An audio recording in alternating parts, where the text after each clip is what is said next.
Olá, advogados e advogadas da OAB Caruaru e de todo o estado que nos acompanham aqui no nosso podcast da OAB Caruaru, no canal da TV OAB Caruaru no YouTube.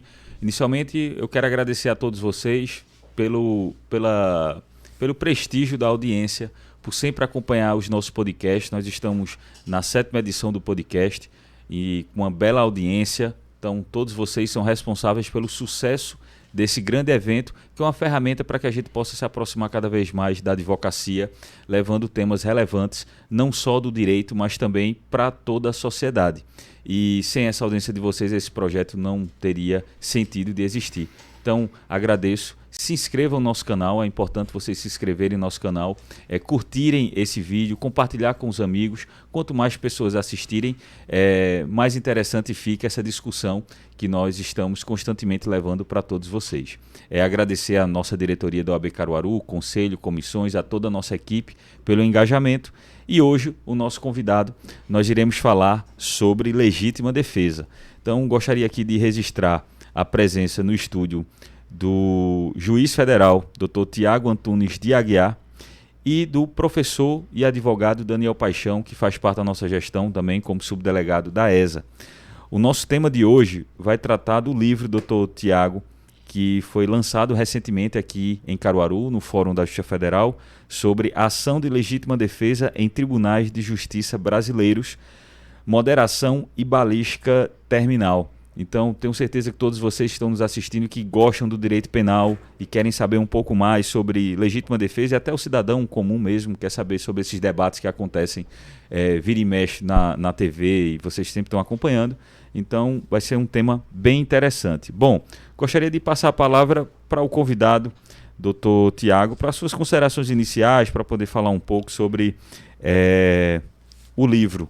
Então, seja bem-vindo, Dr. Tiago. Muito obrigado, Fernando. Olá a todos, olá advogados, Daniel, todos do estúdio. Inicialmente, gostaria de agradecer a oportunidade de falar um pouco sobre esse tema e da minha satisfação, pois é um tema que, como o Fernando colocou, interessa aos advogados e eu acho que interessa a toda a sociedade em geral, porque em algum momento, espero que não, mas todos nós podemos estar sujeitos a sermos vítimas de alguma agressão injusta. E a noção jurídica e mesmo a noção técnica da capacidade de uma arma de fogo de se defender é algo que importa a todos, né? Muito obrigado. Obrigado, eu que agradeço, doutor Tiago. E também passar a palavra para o nosso amigo, advogado, doutor Daniel Paixão, professor universitário também. Daniel, obrigado também pela sua presença aqui e por ter aceito o nosso convite. Presidente Fernando, uma saudação especial a todos os colegas de classe, mas também aqueles que tem a curiosidade de mergulhar nesse mundo do direito, que é uma vastidão de conhecimento. Parabenizar o doutor Tiago, que para além da atividade judicante, né, ele se dedicou a essa atividade acadêmica, que é importante, principalmente para quem está operando o direito do ponto de vista do julgador.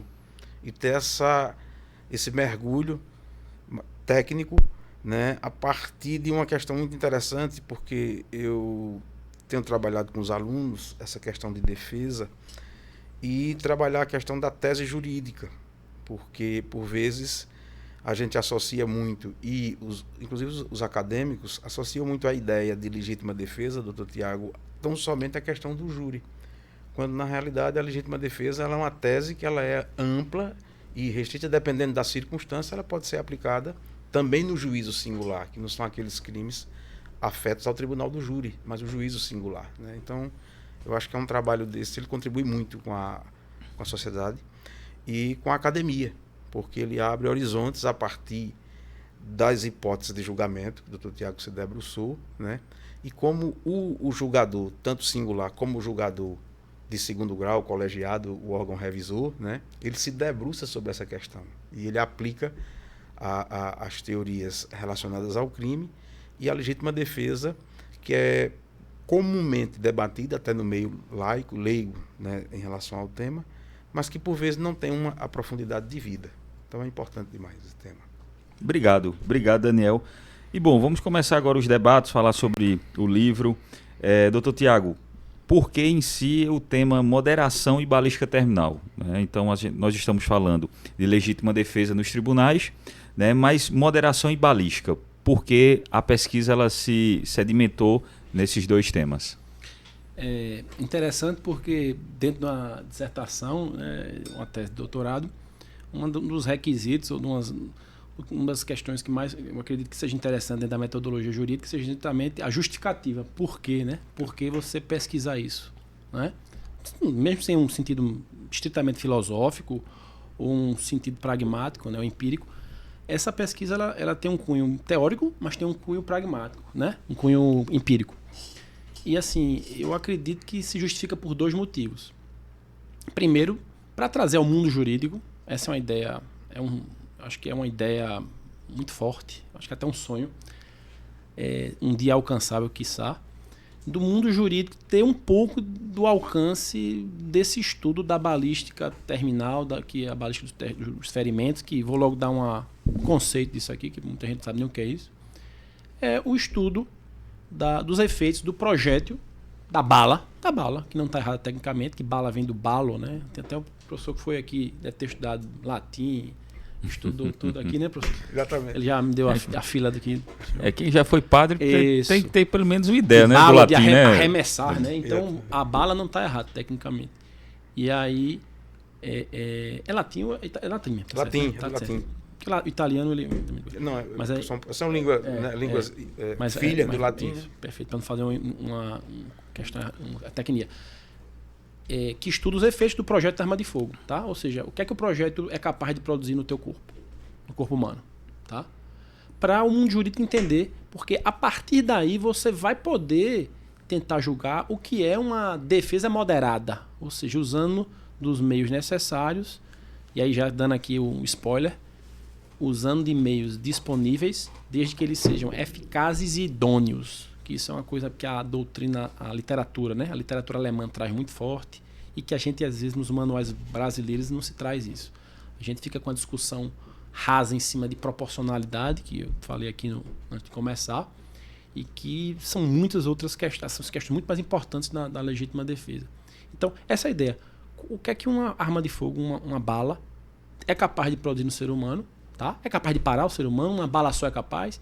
Porque a partir daí você vai dizer se 1, 2, 3 ou 4 tiros são suficientes ou há um excesso nessa defesa. Essa é uma ideia do mundo jurídico.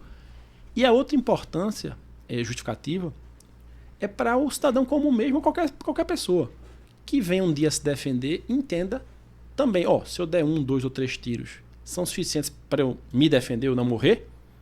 Porque além do direito, eu quero viver, é a sobrevivência, né? Uma das questões interessantes que tem uma interseção com hoje você está até reconhecido no MEC, são as doutrinas policiais, está reconhecido no MEC hoje como uma autonomia, né? É justamente eles têm a cadeia de sobrevivência policial. Então, o importante é sobreviver. Depois a gente vai contratar o advogado aqui para nos defender no júri. Mas eu quero é sobreviver. Eu não estou incentivando aqui a violência, eu não estou incentivando que eu vou matar ninguém por prazer ou por discussão de bar. Mas se alguém vier me matar, se alguém vier me assaltar, se minha vida está em jogo, eu preciso me defender enquanto durar a agressão. E eu já estou dando aqui também a ideia de qual o limite dessa defesa. Né? Qual o limite dessa defesa. Então, assim, eu acho que essa justificativa, uma justificativa jurídica, uma ideia de trazer isso para o mundo jurídico, trazer mesmo essa provocação, essa quebra de paradigma e trazer essa ideia para o cidadão, a pessoa que vai se defender, porque a arma de fogo traz, às vezes, uma falsa sensação de segurança. Porque ela tem uma capacidade, ela tem um poder incapacitante relativo. Tá? E aí eu vou já adiantando algo que eu falo no meu livro. Casos e mais casos reportados na literatura médica e tal, e policial. O policial tem muito isso, principalmente FBI e tal, é do cidadão vir com a faca a 7, 6 metros, o camarada receber 3, 4, 5 tiros e os dois morrerem. Porque o cara alcança, o cara com a faca esfaqueia. O cara levou 4, 5 tiros, provavelmente também vai morrer depois de hemorragia, mas eu levei a facada. Então eu consegui dar 5 tiros no cara e eu não parei o cara. Então, você tem que saber que arma de fogo não é garantia de sobrevivência. Então é importante saber também isso. Então, além do aspecto jurídico. Né? E doutor Tiago, pegando já o gancho, qual o limite, então, da legítima defesa? Né? Porque, inclusive, nós conversamos antes de ir para o ar sobre essa situação de tribunais estabelecerem uma determinada quantidade de tiros para verificar se foi legítima defesa ou não. Ou seja, 1 tiro é legítima defesa, 3 tiros já não é mais legítima defesa. Mas nós estamos falando que também é muito subjetivo, né? Tudo vai depender do momento, da dinâmica ali daquela situação. Então hoje, nos tribunais, já pegando para a legítima defesa nos tribunais, existe uma uniformização desse posicionamento deles? Infelizmente não. Infelizmente a gente começa a ver, e meu estudo ele foi um estudo quantitativo e qualitativo. Eu peguei 10 anos de estudo em 5 tribunais, um de cada região. E a ideia era, vou pegar todos os casos aqui, julgando a busca legítima defesa e tiro, eu pegava o plural tiros e tiro, pegar todos esses julgados, aí deu 300 no TJPE, no TJSP, 100 e tantos no TJ São Paulo. Eu peguei do Tribunal de Justiça de São Paulo, Tribunal de Justiça de Pernambuco, Tribunal de Justiça do Rio Grande do Sul, Tribunal de Justiça do DF e do Pará. Peguei um por região. E fazendo análise depois de quantitativa qualitativa, todas as hipóteses em que, nesses casos, houve reconhecimento da agressão injusta. Ou seja, alguém atacou o outro e 80% dos casos foram civil contra civil. Só 20% houve ataque contra policial, guarda municipal, até juiz de direito. Teve um caso lá. Pois não. Mas a maioria dos casos analisados sim é uma pesquisa que importa ao advogado do júri, né? Perfeito. Não só a polícia, né? Perfeito. Esse estudo é só para a polícia. Negativo, é o contrário, né? Um estudo para a sociedade. E então, houve o ataque. Alguém tentou me matar ou me assaltar com uma arma de fogo, um instrumento cortante, uma faca, ou com um instrumento contundente, um cano de ferro. São instrumentos que, aí eu também trago uma parte de medicina legal, que tem gente que acha que não mata, mas arma de fogo mata, né? Eu acho que ninguém discorda. Mas tem gente que acha que faca não mata, assim, coisa impressionante, o que mata pouco. E tem gente também que acha que cano de ferro mata pouco também, mas mata. Aí eu trago, por exemplo, dados do Ministério da Saúde, do sistema do SIM DataSUS, que é o Sistema de Informação de Mortalidade. Em 10 anos, quase 100 mil pessoas foram mortas no Brasil por faca. Faca ou facão é objeto cortante. E 33 mil, não me lembro disso aí, por objeto contundente. Cadeira, cano de ferro, pedaço de pau, né? Entendeu? E agora a grande maioria, 300 e tantos mil, arma de fogo. Não, se mata mais por arma de fogo no Brasil, né? Mas faca mata, pô. 100 mil pessoas morreram em 10 anos por faca. 33 mil morreram por um objeto contundente. Então mata. Então quem achar que não mata, tá aqui a estatística. O médico diz que mata, mas nunca. Então vamos para a estatística. Então peguei todos esses casos e a partir daí eu digo, pronto, houve essa agressão.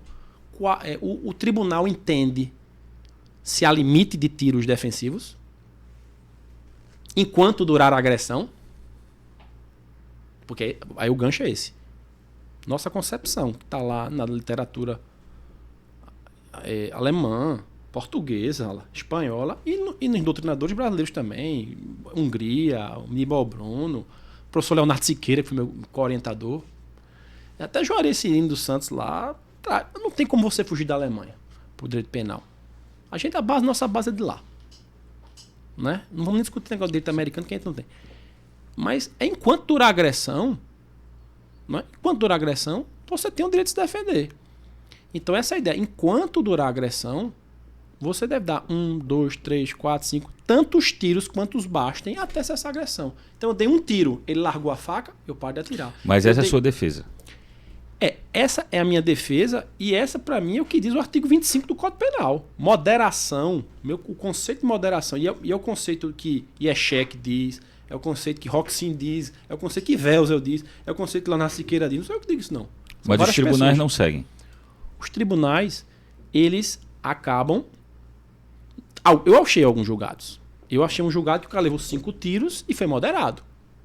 Ele também não disse se podia dar 5, 6 ou 7. Ele teve 5 e disse, não, foi moderado, se defendeu e disse assim, enquanto durou a agressão. Pronto, esse cara... Eu achei alguns julgados. Eu não vou dizer que não achei nenhum julgado.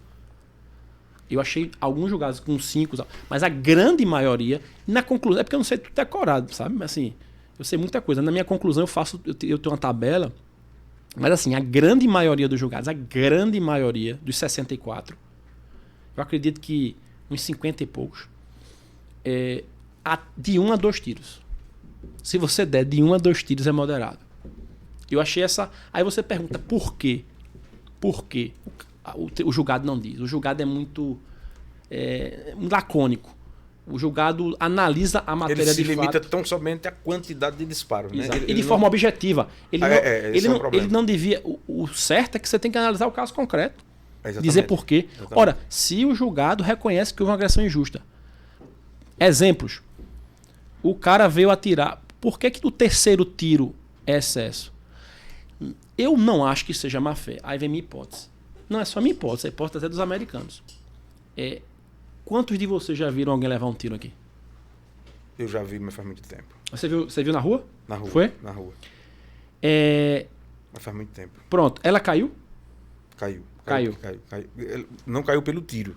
Porque o cara atirou de perto e na sequência ele chutou e o cara continuou atirando. Opa! Que coisa boa. Então ele levou o tiro e não caiu. Depois ele caiu por outro motivo. Exatamente. Pronto.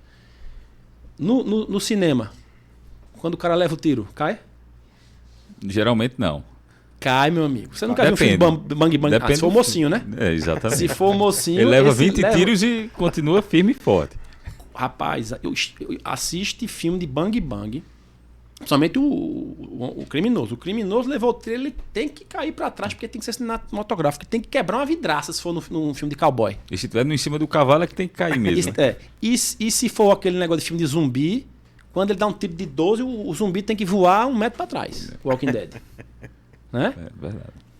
Aí vem o conhecimento da... Então, eu acredito, não sou daqui, que o julgador que não tem esse conhecimento de balística, de física, porque isso é colisão de corpos, isso é quantidade de movimento, eu trago isso aí, acha que um tiro derruba, tem uma capacidade de impulsionar o corpo para trás.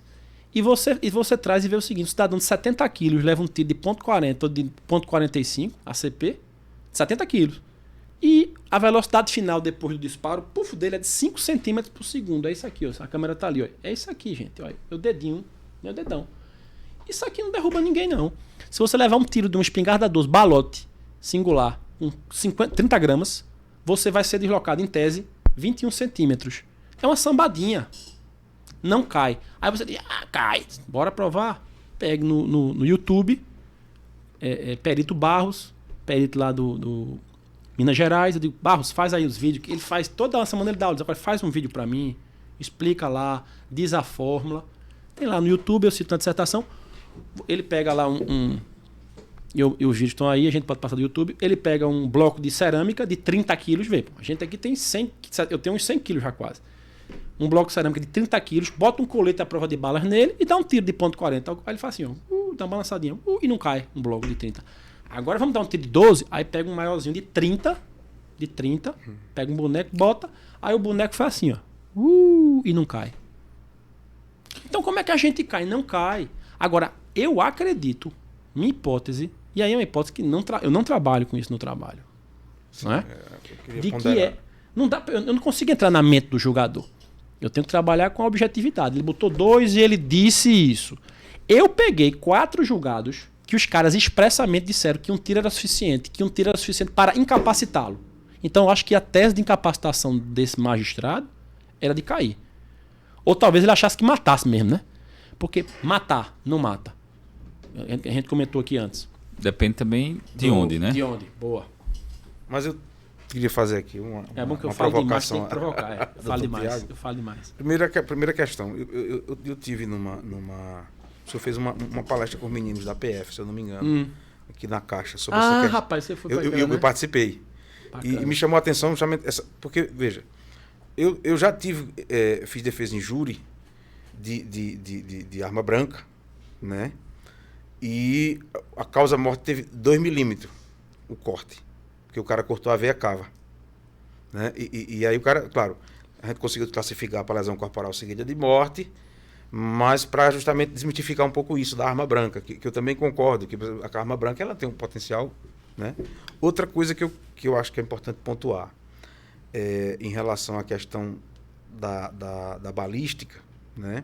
E aí essa questão do julgador, doutor Tiago, quando o senhor observa isso, eu acho que o senhor, talvez na sua pesquisa, ele causou até uma certa angústia de você ver o julgado ele se limitar à quantidade, não à qualidade da agressão, porque eu acho que é isso que teria que ser avaliado para que o operador... Caso concreto, exatamente. A qualidade é o caso concreto. É o caso concreto. A dinâmica, né? A dinâmica. Porque isso é interessante também, por exemplo, quando a gente advoga no júri, e eu tive outra questão, que a gente conseguiu uma absolvição, mesmo o cara tendo uma ficha criminal muito ruim, né, por uma questão de perícia, e da questão de que a vítima sobrevivente dizia que o tiro foi de perto, e a perícia demonstrava de forma clara e veemente que o tiro foi de longe, porque o projeto estava dentro da cabeça do falecido. Então falta um pouco essa compreensão, de fato, da balística para determinar a qualidade do fato. Se aquela agressão, eu acho que o senhor está contribuindo bem, aquela agressão ou a quantidade de disparos, né, friamente olhando, talvez ela afastasse a legítima defesa. Mas, tecnicamente, você apurando por essa questão da física dos corpos e por essa questão da medicina legal, você é capaz de dar uma qualidade ao julgado e avaliar melhor a questão da legítima defesa. Mas a provocação é no sentido de que, como é que o senhor trabalhando, né, em crimes que geralmente ou raramente tem competência de atribuição do júri, se apaixonou por isso? Porque ele... Só acredita que eu já fiz um júri, vou fazer um júri esse ano ainda. Um juiz federal fazendo 2 júris na carreira. É raro. É raro. É muito difícil ter júri federal. Justamente tentativa de homicídio de PRF. Uma vez foi PF e outra foi PRF. E lembrando desse caso, já que você falou de caso concreto, como é que eu vejo esses casos, e é um caso que eu cito nas aulas. E aí, falando da questão da medicina, que eu falei para Fernanda aqui antes de começar. Certo. E eu acho que você ouviu lá na minha exposição lá na caixa, quando eu falei. Um tiro só pode incapacitar imediatamente o agressor? Pode. Assim, não pode. Em tese pode, claro. 2 motivos. Primeiro, que é o mais comum. Esse é o mais comum, eu não falei para você antes. Eu guardei aqui a cereja do bolo. 90%, não sei se 90%, mas a grande parte das pessoas que são incapacitadas psicologicamente. Olha, eu nunca levei um tiro, não. Mas deve doer. E se levar 2, 3, então... E principalmente depois que o cara vê o sangue. Porque se você não vê... Eu sempre tenho depoimento de pessoas que levaram tiro e nem perceberam. Tava com tanta adrenalina. Sim, que só depois... Tem essa questão da adrenalina. Mas quando o cara leva tiro e o cara vê aquela poça de sangue, é a incapacitação psicológica. O cara desiste. Quantas vezes... Tem um vídeo interessante que é daquela policial que virou vereadora, ou foi deputado estadual de São Paulo. Que ela tá na frente da escola da filha, vem um cara assaltar. Que elas levam. É bem famoso esse vídeo, faz uns 3 anos. Mas faz mais de Eu assisti, eu lembro. E aí, ela chega, chega a mulher dizendo assim, ó, tá um cara vindo assaltar. Aí ela vem um cara assaltar e rende o vigilante. Aí ela vem, reage, tá por trás, puxa da bolsa dela e atira nele. Ele cai pra trás. Aí você vê que ele tá caindo, ele cai assim meio de lado. Não é de impulso. Tanto que ele cai meio de lado. E ele cai atirando nela. Tanto que a perícia mostra lá que ele deflagrou 2 tiros. E um pinou, não funcionou. Certo. E aí, você vê que ele cai, leva 1 ou 2 tiros dela e começa assim um gesto psicológico de que tá com dor e diz, não quero mais não. Ou seja, ele desiste psicologicamente. Pô, ele tá com um revólver. Ele levou 2 tiros. Ele tá vivo. Ela vira ele tá vivo. Quem tá vivo, quem pode mexer o braço, quem pode apertar um gatilho, tá na guerra. Agora, psicologicamente, ele se entregou. E a maioria das incapacitações são psicológicas. Você sente dor e o liame de dor, cada um tem o seu. Claro. E você desiste da guerra. Você desiste da batalha. E principalmente o pessoal que é o crime patrimonial. O cara que tá assaltando você por crime patrimonial ali. Quando é um cangaceiro, como diz assim, o assaltante de banco, esse cara, meu amigo, ele só morre, normalmente só acaba morto mesmo, porque não tem jeito. Ele leva 1, 2, 3 e pei. Pode ver quando é assalto a banco, esse pessoal que chama novo cangaço. O cara, psicologicamente, ele tá pra matar ou morrer e, enfim, é feito de droga e tal. Então, a incapacidade psicológica é uma questão. Mas fora a incapacidade psicológica, se você levar tiro, só existe um local, 2 locais, né, eu falei que foi Fernando, que você deu um tiro, pronto, acabou-se, incapacitação fisiológica apenas. Tronco encefálico, que é uma parte dentro da cabeça pessoal aqui na câmera, né? Embaixo no centro, assim, abaixo do cérebro, aqui Certo. atrás, que é o tronco encefálico, que é um bulbo raquidiano, mesencéfalo e ponte, que se conecta aqui com a medula espinhal entre C1 e C3 em cima, que se chama, são os órgãos que fazem parte do sistema nervoso central. Acertou aí, que normalmente é mais fácil até por trás, né? Isso. Do que pela frente. Porque pela frente você pode entrar, penetrar e chegar lá. Apagou imediatamente, você perde o tônus muscular. Se o assaltante tiver com o dedo no gatilho, com a cabeça do refém, ele não consegue apertar o gatilho. Então, acertou aí, mas é muito difícil acertar esse Coisa tiro. raríssima. Muito né? raro.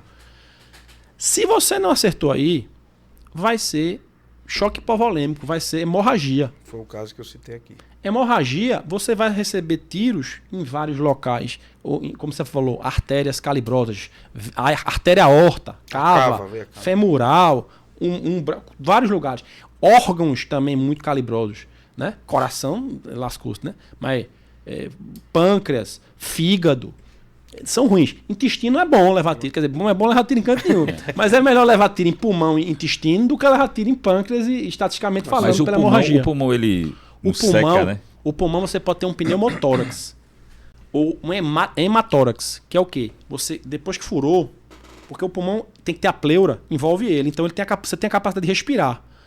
Se você fura ele, ele fica sem pressão, ele não consegue respirar mais. Daqui a pouco você fica sem ar e morre sem falta de ar, né? Isso. Aí o que é que você faz hoje? Aí é questão de APH tato, né? Hoje você faz um selo no buraco. Você fecha o buraco e tem uma válvula. Ele chama de selo valvulado. Se você não tiver, o improviso é botar silver tape ou não sei o quê. Tem uns caras que vai. É melhor botar isso, entendeu? Do que levar para o hospital. Assim, eu tô até. São outras. Isso é uma dica de salvamento, viu? Ninguém quer levar um tiro, né? Mas. Outra provocação no sentido de. Vende bons selos na internet. Quem é policial ou bombeiro devia usar tudo isso. Pô. Agora no Brasil é danado, porque tudo é com medo de responsabilidade civil, os advogados tá tudo aqui mesmo. E aí o bombeiro fica com medo de usar às vezes equipamento para depois usar, não dá certo. Por que você usa esse equipamento? Você não tá no seu regulamento, não tá não sei o que, não sei o que, não sei o que lá. Nos Estados Unidos não, pô. O paramédico usa tudo. Torniquete tático, selo pneumático. Ele tem elementos hemostáticos que eles botam para... Com a garantia de que ele está tentando salvar, né? Está de necessidade do cara, mano. Agora me chamou a atenção outra questão, e eu queria que o senhor trabalhasse. Porque, primeiro, a sensação de empoderamento que a arma provoca, sim, né? Num contraponto com a arma branca. E pelo que o senhor colocou aí, se eu entendi, né? Isso gera em quem está armado, né? Que ele pode se trair pelo fato de estar armado e de confiar que a arma branca jamais poderia fazer frente a ele.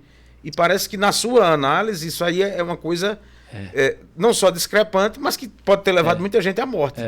Isso tem dois reflexos. Uma das minhas hipóteses de pesquisa ali para ver nos tribunais é assim. Minha hipótese. Os tribunais irão reduzir a quantidade de tiros defensivos na hipótese de ataque de faca. Ou seja, os tribunais vão dizer que se o ataque vier de faca, eu tenho que dar menos tiro do que se o ataque for com um revólver ou com arma de fogo, né? Eu já pensei assim, porque os tribunais vão achar que faca não mata ou mata menos. Isso é um ponto. E em alguns julgados, realmente, eu comprovei a hipótese. Mas em outros julgados, não. Eles trataram por igual, faca ou revólver, 2 tiros, 3 tiros igual. Então até foi uma surpresa positiva. Claro. O bom de pesquisa empírica e de você não comprovar totalmente sua hipótese é porque vira uma pesquisa séria, né? Perfeito, perfeito. Porque pesquisa séria pode comprovar ou não hipótese ou comprovar parcialmente. Aí é uma pesquisa séria.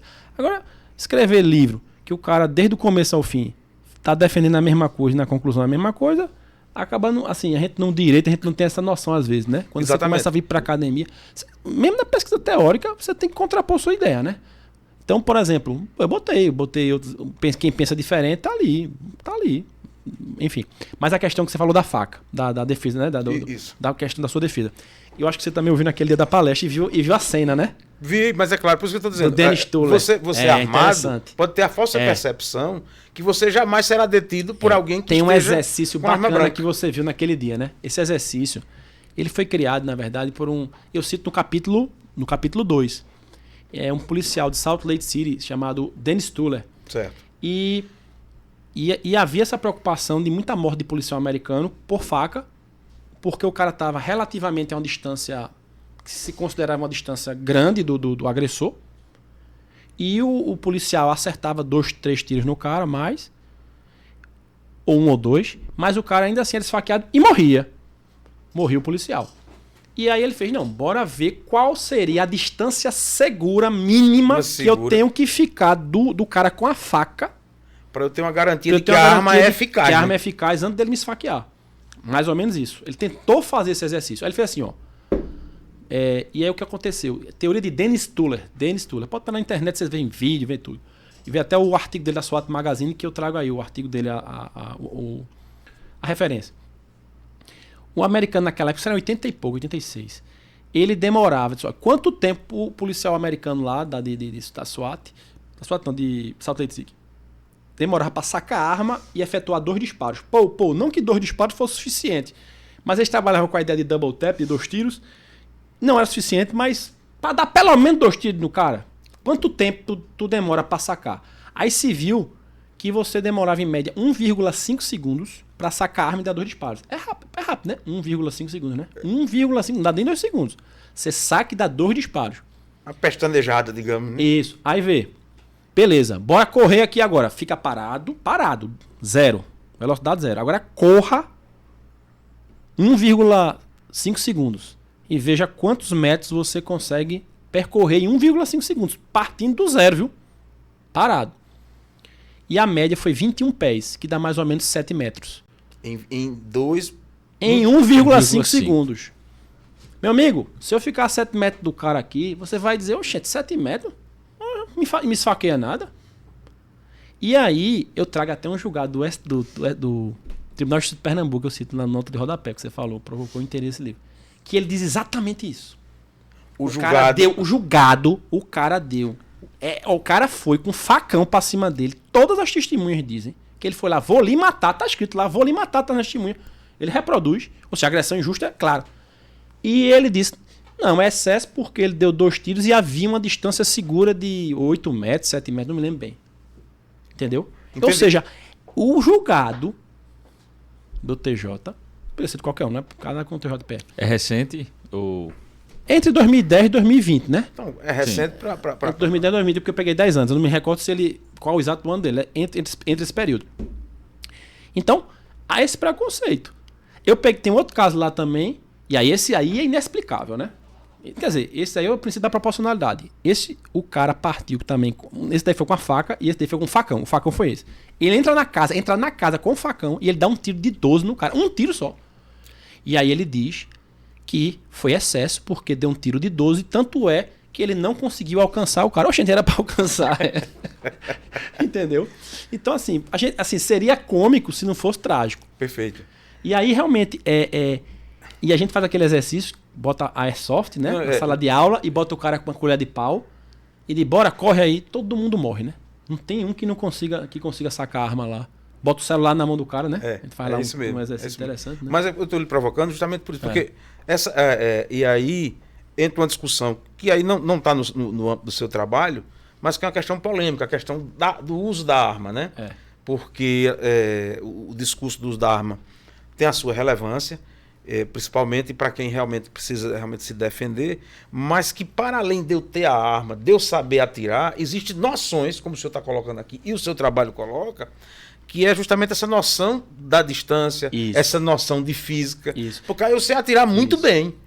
Mas é como eu disse, no curso e na palestra que eu dei, o cara ele jamais imaginava que o cara em 1,5 segundos ele conseguisse o atingir e talvez o matar ele estando armado. Em 7 metros de distância. E o que é que Dennis Tuller diz no artigo dele? Depois que ele faz essas conclusões todas. E hoje, inclusive, os policiais já fizeram novas pesquisas, os caras estão correndo mais rápido, né? Tal. Hoje disseram, tu tem que ficar nem a 7 metros, não. Tu tem que ficar a 30 metros, a 30 pés. Tu tem que ficar a 15 metros do cara, 20 metros no mínimo, com a arma apontada. E aí, se ele começar a correr, atire. O americano fala atire. Atire. E, na verdade, o que é que Dennis Tuller fazia? O cara tá com a faca. Sabe o que é que tu tem que fazer com quem tá com a faca? Primeira coisa que ele dizia, corra. Mas é. É ele mesmo. Ele disse, você tem que sobreviver. A faca é de lascar. Aí ele faz tactical withdraw, retirada tática. Faça uma retirada tática, se interpõe entre objetos, fica entre você e o cara. Se você ficar com a faca e um carro no meio, poxa, beleza. Lata de lixo, poste. Aí você tá numa situação mais tranquila, porque é mais difícil dele te alcançar, né? Um carro no meio. Mesmo assim, tem um vídeo americano interessante lá.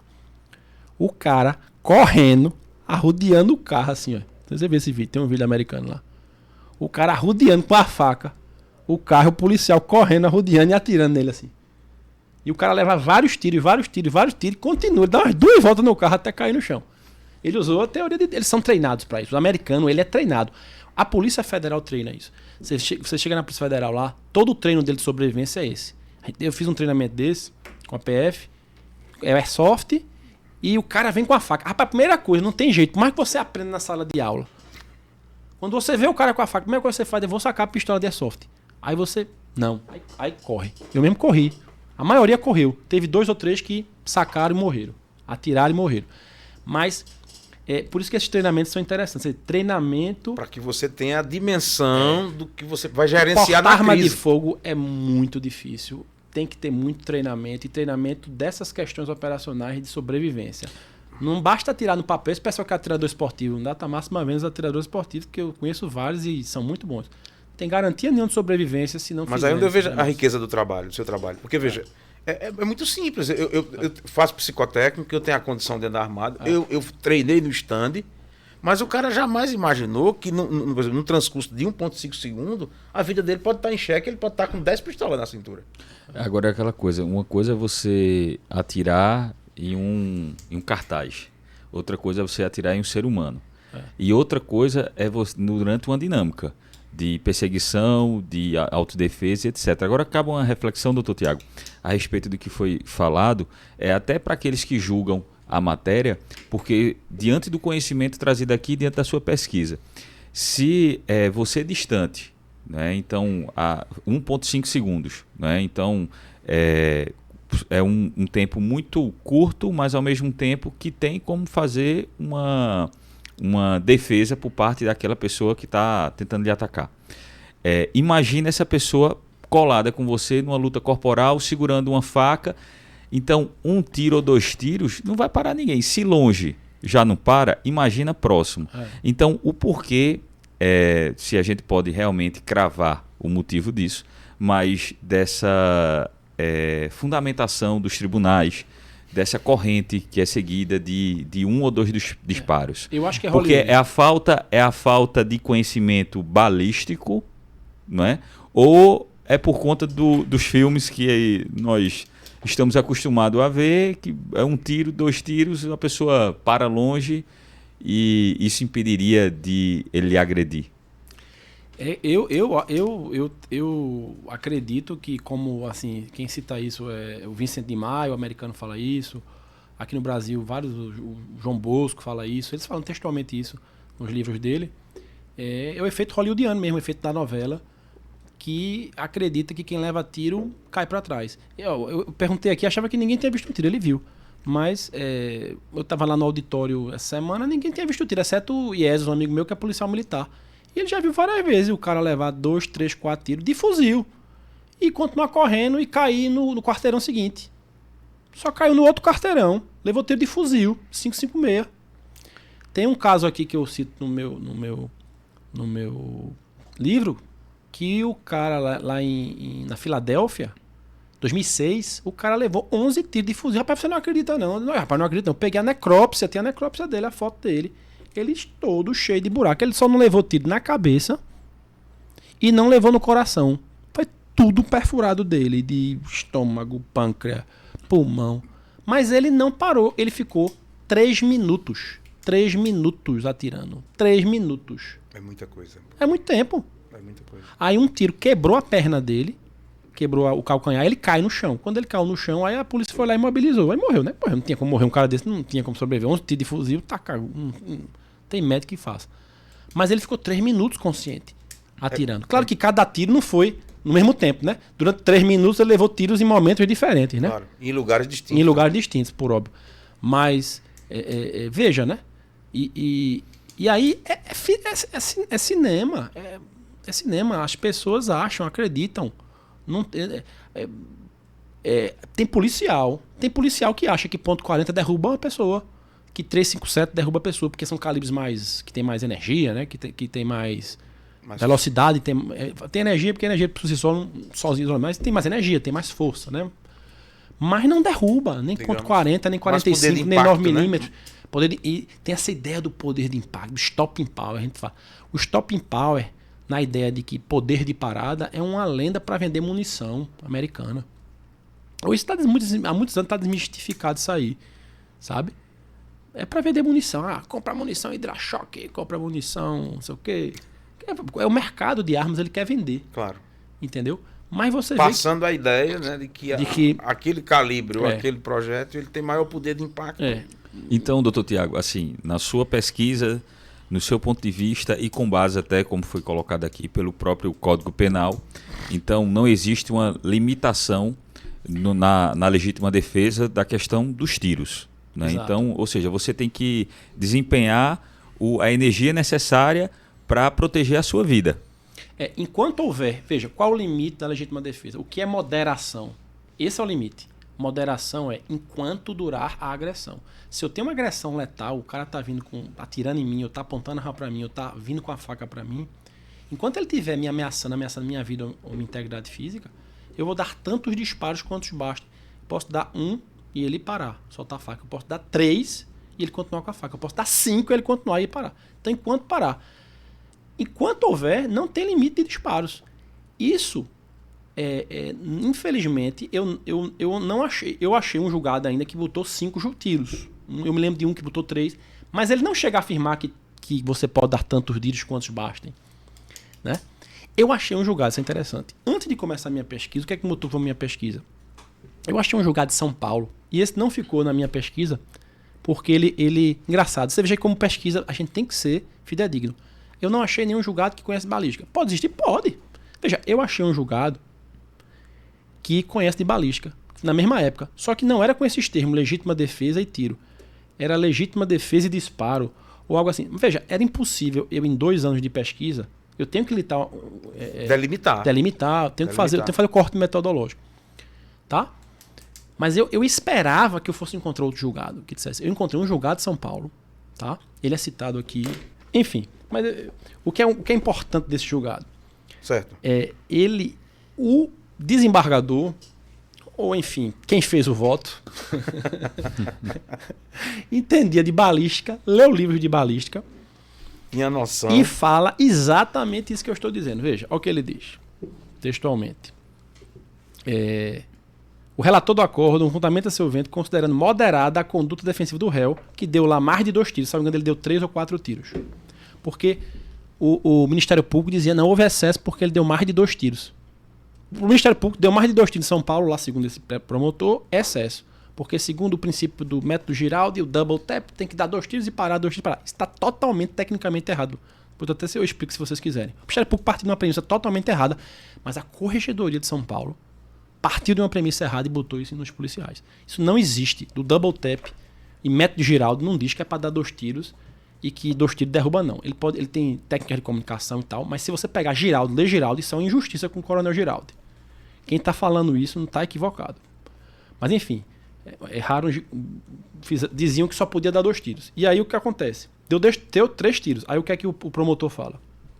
O relator do acordo considerou moderada a conduta defensiva em mais de 2 tiros para exercer a ação defensiva. E cita a obra de Domistoqueto, que é um livro interessante. Afirmando que, olha o que ele fala, aquilo que eu disse, afirmando que as pessoas que acreditam no que vem no cinema,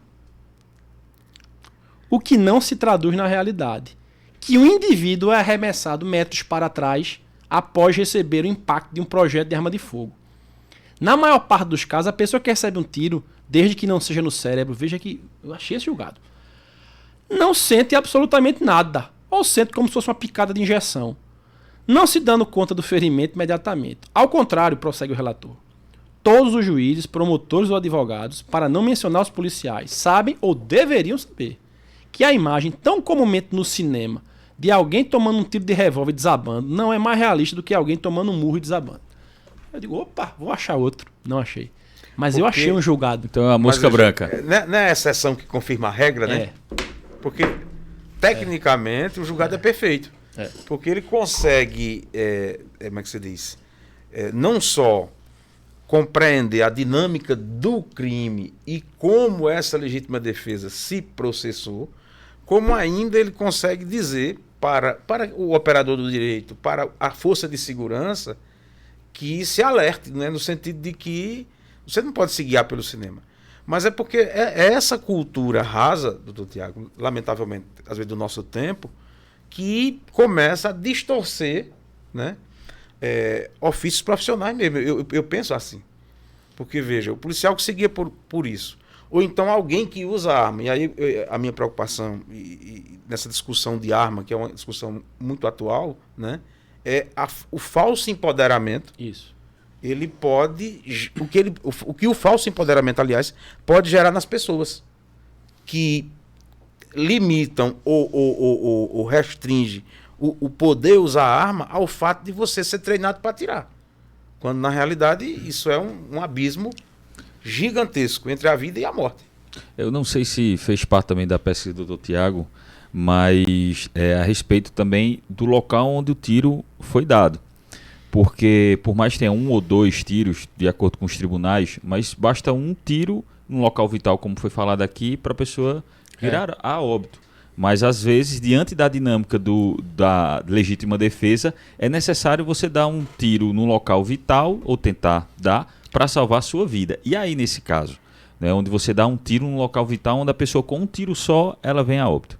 Isso é um paradoxo de incongruência. Veja, uma das minhas hipóteses de pesquisa era essa também. Porque eu fiz 5 hipóteses. A principal era a quantidade de tiros. Né? E eu achei que... E essa foi confirmada, que é a principal hipótese. Eu disse, olha, os tribunais limitam a moderação, a quantidade de tiros de forma objetiva, sem considerar o caso concreto. Essa é a minha hipótese principal. Foi confirmada. Foi confirmada só 3 ou 4 julgados. Assim, foi quase totalmente... Assim, não foi totalmente. Porque... Graças a Deus que não foi. Né? Porque teve um... Porque teve esse daqui, que não estava no período. Não estava no período, não. Ele estava no período, mas não estava dentro dos analisados, porque não estava dentro da linha de pesquisa. Da delimitação da linha de pesquisa. Da pesquisa nos sites, né? Eu botei tiro e não disparo. Porque eu me lembro que eu achei esse julgado aleatoriamente, antes de começar a pesquisa. Lhe caiu o brinde da pesquisa. Salvo engano, eu estava pesquisando algo do STJ e peguei esse julgado, porque estava citando aí, o STJ manteve esse julgado, porque o cara entrou e tal. O STJ mantém dizendo assim, né? Não analisa a matéria de fato, não analisa o mérito, né? O STJ. Por isso que também essa pesquisa não adianta fazer no STJ. Porque o STJ não analisa isso. Ele cita a súmula 7. Exatamente, que matéria fática. E você não vai ver o STJ. Eu vi 2 ou 3 julgados, até de Napoleão dele, lá que foi ministro, foi do TRF, né? Dizendo lá que podia dar 5 tiros em um. Não, que 5 era excesso. Mas isso era o que o TJ já dizia. Ele estava só copiando, colando e. Enfim. A pesquisa realmente tem que ser feita nos tribunais. Nos tribunais do júri era impossível ser feita, né? Porque hoje o jurado absolve o... A pergunta que define. O jurado absolve o acusado. Ponto. Não diz motivo? Não. Se for legítima defesa, se for... Não, exatamente. Né? Exatamente.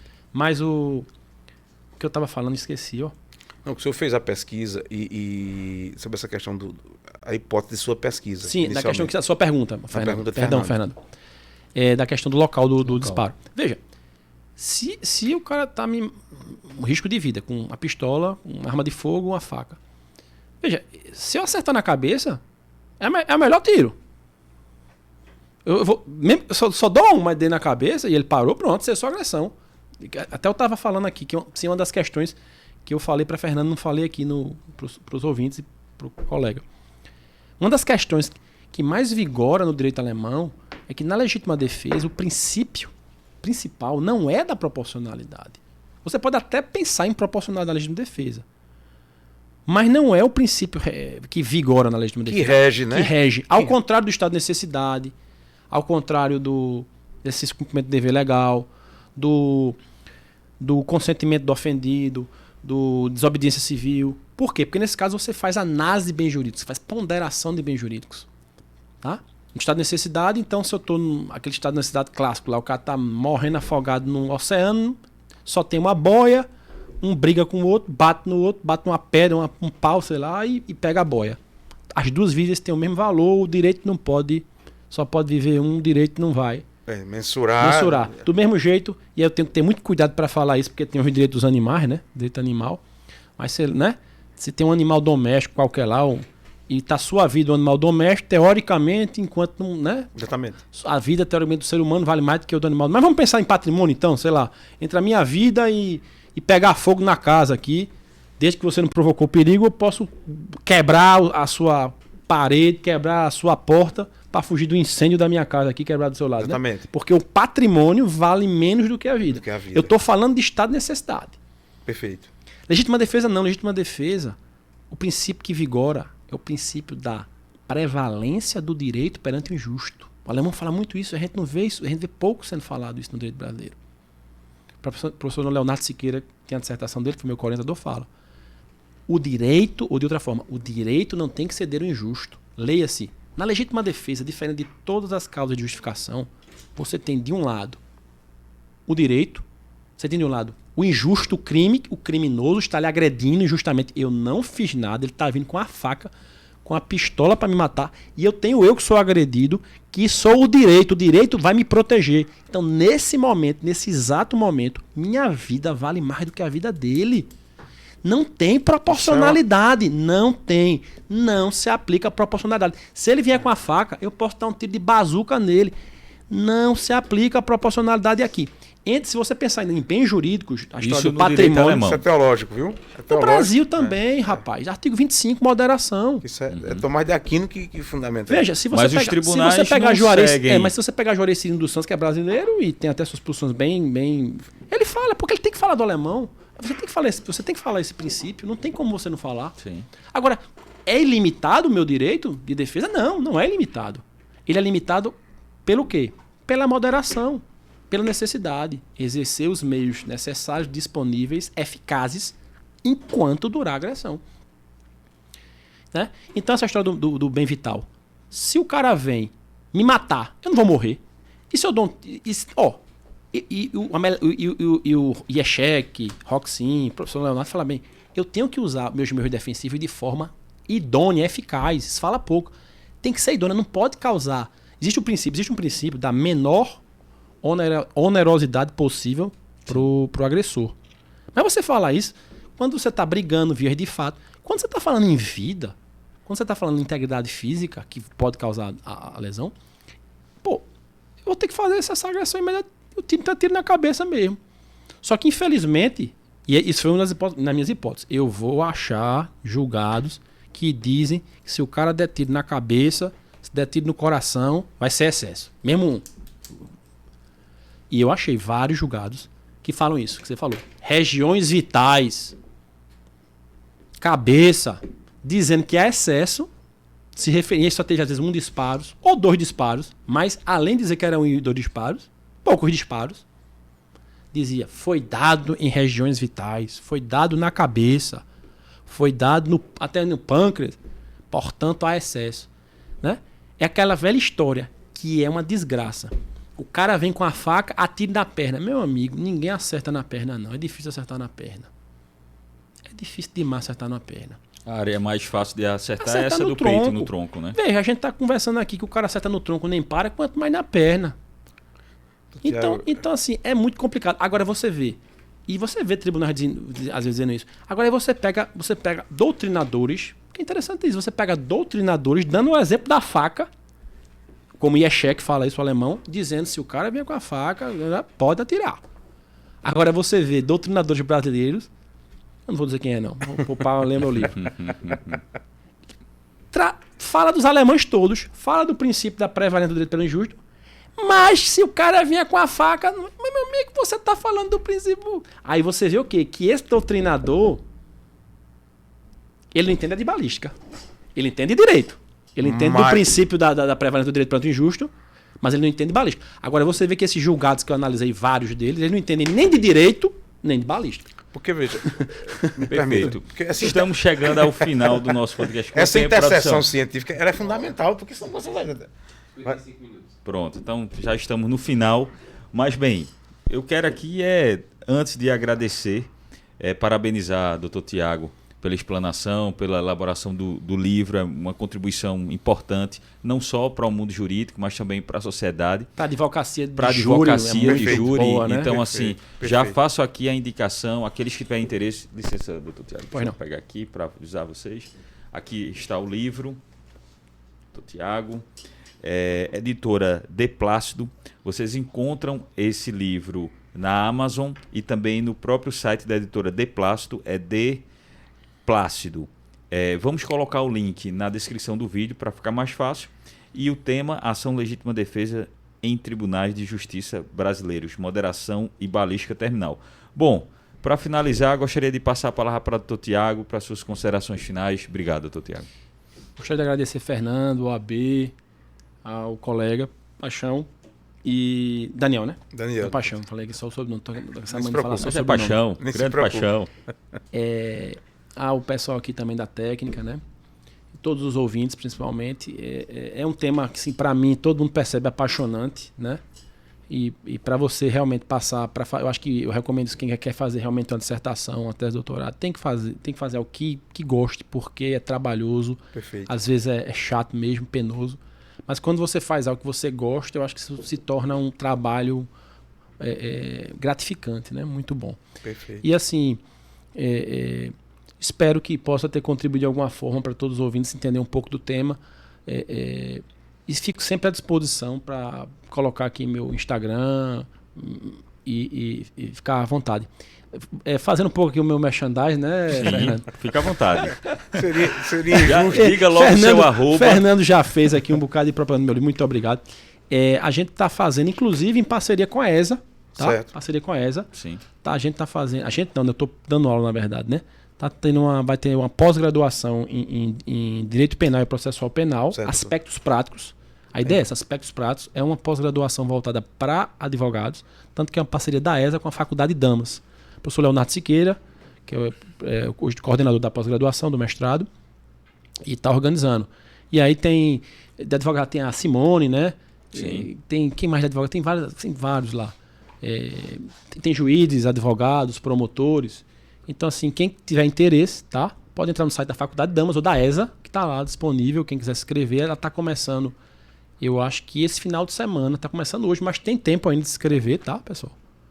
E eu vou dar lá um módulo. Aí meu módulo vai ser, naturalmente, sobre legítima defesa e balística dos ferimentos, balística terminal. E devo estar dando esse meu módulo lá para dia 10 a 11 de novembro. Certo. Tá? E desde já também, quem tiver interesse, eu vou estar lá na OAB, na comissão do júri, lá dia 24. Da OAB Pernambuco. OAB Pernambuco em Recife, Isso. no 24 de 10, lá com os colegas lá do pessoal da... Era a sala secreta que chama, né? Tem um nome, né? Eles chamam lá, tem um auditório que eles chamam, bem interessante. E eu acho que é um tema bem interessante para a júri, não só para a júri como o Daniel colocou, mas serve também para crimes voltados para crimes singulares, né? Do juiz singular. Prerrogativa de foro, muitas vezes, Exatamente. né? Não sei nem como é que está isso agora, prerrogativa de foro, porque eles têm que ser inerente à função, né? Criou-se essa discussão aí. Mas eu acredito que muitas das vezes... Enfim, muito obrigado. Eu que agradeço, doutor Tiago, e dizer também a toda a advocacia que nós estamos organizando para ver qual seria a melhor data para fazer o lançamento também do livro do doutor Tiago na nossa subsecção, porque aí é mais um momento para que a gente possa debater e interagir junto com a advocacia para tirar suas dúvidas a respeito desse assunto que eu tenho certeza que chama a atenção de todo mundo, né? Quem é advogado e quem não é advogado. E agora passar a palavra para o nosso amigo Daniel Paixão para suas considerações finais, Daniel. Primeiro, presidente, agradecer pelo aprendizado. O doutor Tiago fez é um trabalho, e aí eu reforço essa questão da relevância por duas questões. Para a comunidade do direito, porque e aí conseguir perceber a necessidade de alinhar no conhecimento técnico, jurídico, essa interseção das ciências e ter a humildade de estudar as outras ciências que são fundamentais para entender, né? Por exemplo, nós tivemos alguns júris e a gente faz com os alunos da faculdade e a gente tem essa pegada. Veja a perícia, leia a perícia, porque você está no mundo do direito, você precisa aterrissar na perícia para você saber se sua tese tem condições de ser acolhida pelo conselho de sentença, né? E a outra questão é essa questão da arma em si, né? Isso me marca muito, porque o falso empoderamento da arma tem um abismo muito grande entre a vida e a morte. O doutor Tiago pontuou isso aqui muito bem. Então, para a comunidade do direito é importante, mas para a comunidade em geral entender isso. Então, tá de parabéns, doutor Tiago. Eu lhe agradeço a oportunidade e é uma pesquisa muito interessante, merece. E dizer que a Faculdade de Damas tem essa tradição de ensino às irmãs da instrução cristã. E eu acho que esse módulo com a ESA é uma coisa fantástica. Talvez falar com o João Lucas, presidente, para fazer com a ESA aqui, talvez um mini curso do doutor Tiago para a comunidade do Agreste. É importante demais isso aí. À disposição. Bom, tem Instagram, Daniel? Tem. Tá? Qual é lembra do @ do Instagram ou não? É Daniel, não tem o L não. É _ paixão. Pronto. Então, quem tiver interesse em seguir, doutor Tiago, Instagram. É o arroba não, hashtag, né? É Arroba. Tiago Aguiar 45. Tiago com I. Tiago com I, T-I-A-G-O. Tiago Aguiar 45. Então, para vocês que desejam seguir Dr. Daniel, Dr. Tiago, podem me seguir também, Fernando Júnior ADV. Então, nós estamos sempre à disposição de todos vocês. Falar rapidamente sobre a revista Advogar, que já está circulando no estado. Então, parabenizar o nosso presidente Fernando Ribeiro por mais uma edição dessa revista. Tem várias notícias a respeito das ações da OAB Pernambuco. E nesta edição, que é a número 4, tem um artigo aqui que eu escrevi sobre a força do voluntariado na OAB. Então, leiam, ficarei bastante grato. E já também recebi o meu aqui já. Já recebeu, o Daniel também. Então, qualquer sugestão também critiquem, se não gostaram do artigo também, tranquilo. Mas agradeço a vocês pela presença, pelo acompanhamento de toda essa nossa live, esse nosso podcast. E peço a vocês, se inscrevam, curtam o vídeo, compartilhem, joguem o link nos grupos de WhatsApp que vocês têm conhecimento e ao mesmo tempo marca aqui o sininho, porque vocês apertando no sino, vocês vão receber a notificação instantaneamente. As referências que foram feitas aqui nós colocaremos na descrição do vídeo, porque fica mais fácil você adquirir o livro do Dr. Tiago e também de maiores informações que foram ditas aqui. Então, forte abraço a vocês e até a próxima. Excelente.